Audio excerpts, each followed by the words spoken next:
ପିଲାମାନେ ତୈଳ ଓ ଚର୍ବିଯୁକ୍ତ ଖାଦ୍ୟ ସାମଗ୍ରୀ ଥିବା ଡବା ମଧ୍ୟରେ ନାଇଟ୍ରୋଜେନ୍ ଗ୍ୟାସ୍ କାହିଁକି ପ୍ରବେଶ କରାଯାଇଥାଏ?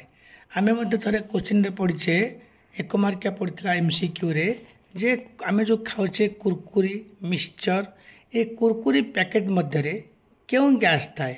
ଆମେ ପଢ଼ିଛେ ନାଇଟ୍ରୋଜେନ୍ ଗ୍ୟାସ୍। କାହିଁକି ନାଇଟ୍ରୋଜେନ୍ ଗ୍ୟାସ୍ ରଖିବା? ଗୋଟେ ଛୋଟିଆ ଉତ୍ତର ହେବ ଯେ ନାଇଟ୍ରୋଜେନ୍ ଏକ ନିଷ୍କ୍ରିୟ ଗ୍ୟାସ୍, ସେଥିରେ କୌଣସି ରାସାୟନିକ ପ୍ରତିକ୍ରିୟା ସଂଘଟିତ ହୁଏ ନାହିଁ, ଫଳରେ ଜାରଣ ପ୍ରକ୍ରିୟାକୁ ଏହା ପ୍ରତିହତ କରିଥାଏ। ଠିକ୍ ଅଛି, ମୁଁ ଆକୁ ଟିକେ ପୁଣି ବିସ୍ତୃତ ଭାବେ କହିଦେଉଛି ପିଲେ। ଆକୁ ନାଇଟ୍ରୋଜେନ୍ ଗ୍ୟାସ୍ କାହିଁକି ଆମେ ଭର୍ତ୍ତି କରୁଛେ ମୁଁ କହିଦେଉଛି ପିଲାମାନେ। ଦେଖ, ଚର୍ବିଯୁକ୍ତ ଖାଦ୍ୟ ସାମଗ୍ରୀ ଥିବା ଡବା ମଧ୍ୟରେ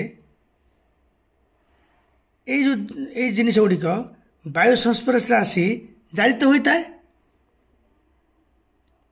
ଏବଂ ସେଥିରୁ ରହଣିଆ ଗନ୍ଧ ବାହାରିଥାଏ।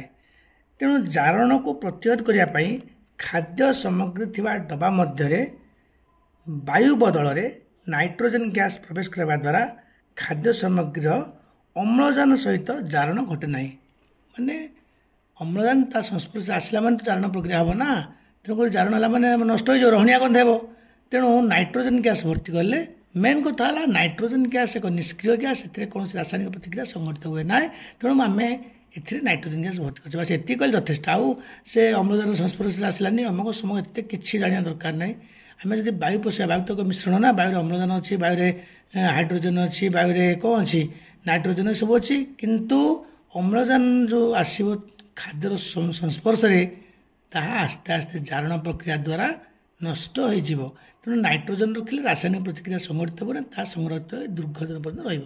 ଏଥିପାଇଁ ଆମେ ଚର୍ବିଯୁକ୍ତ ବା କୌଣସି ତେଲିଆ ଖାଦ୍ୟକୁ ଆମେ ଡବା ମଧ୍ୟରେ ରଖୁଛେ, ତାହାର ଅଧିକ ମାନେ କ'ଣ ଲଞ୍ଜିଭିଟି ପାଇଁ। ଲଞ୍ଜିଭିଟି ମାନେ କ'ଣ, ମାନେ ଅଧିକ ଦିନ କେମିତି ସୁରକ୍ଷିତ ରହିବ, ସେଥିପାଇଁ ଆମେ ନାଇଟ୍ରୋଜେନ୍ ଗ୍ୟାସ୍ ଭର୍ତ୍ତି କରୁଛେ। ଏତିକି ପିଲାମାନେ ଆମେ ଜାଣିଲେ ନାଇଟ୍ରୋଜେନ୍। ଗୋଟିଏ କଥା ହେଲା ନାଇଟ୍ରୋଜେନ୍ ଗ୍ୟାସ୍ କ'ଣ? ନାଇଟ୍ରୋଜେନ୍ ଗ୍ୟାସ୍ ଏକ ନିଷ୍କ୍ରିୟ ଗ୍ୟାସ୍, ଏଥିରେ କୌଣସି ରାସାୟନିକ ପ୍ରତିକ୍ରିୟା ସଂଘଟିତ ହୁଏ ନାହିଁ। ବର୍ତ୍ତମାନ ଆଉ ଗୋଟେ କ୍ୱେଶ୍ଚିନ୍ ପଢ଼ିବା ପିଲାମାନେ। ଆମେ ବହୁ ମାନେ ଅତି ଛୋଟ କରି କହୁଛି ପିଲା, ସଂକ୍ଷାରଣ କ'ଣ, କରୋଜନ୍ କ'ଣ?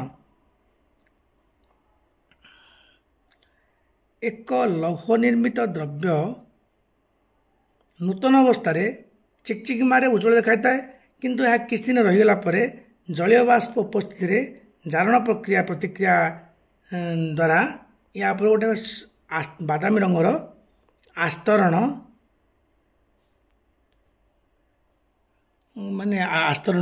ଜମିଯାଏ। ପିଲାମାନେ ଆମେ ଦେଖିଲେ ଯେତେବେଳେ ବାଦାମୀ ରଙ୍ଗର ଆସ୍ତରଣ ବସିଗଲା, ତାକୁ ଆମେ କଳଙ୍କି ଲାଗିଲା, ରଷ୍ଟ ଲାଗିଲା ବୋଲି କହୁଛେ ହାଇଡ୍ରେଟେଡ୍ ଆଇରନ୍। ଏଇ ଯେଉଁ ବାଦାମୀ ରଙ୍ଗର ଯେଉଁ ଆସ୍ତରଣ ବସିଲା, ତାକୁ ଆମେ କ୍ରମକ୍ଷୟ ମାନେ ହିଁ ସଂକ୍ଷାରଣ। କ୍ରମକ୍ଷୟ ହେଲା, ଆସ୍ତେ ଆସ୍ତେ ଆସ୍ତେ ଆସ୍ତେ ତାହା ନଷ୍ଟ ହୋଇଯିବ, ତାକୁ ହିଁ ସଂକ୍ଷାରଣ ବୋଲି ଆମେ ବିଜ୍ଞାନ ଭାଷାରେ କହିଲେ। ଏତିକି ରହିଲେ ପିଲାମାନେ।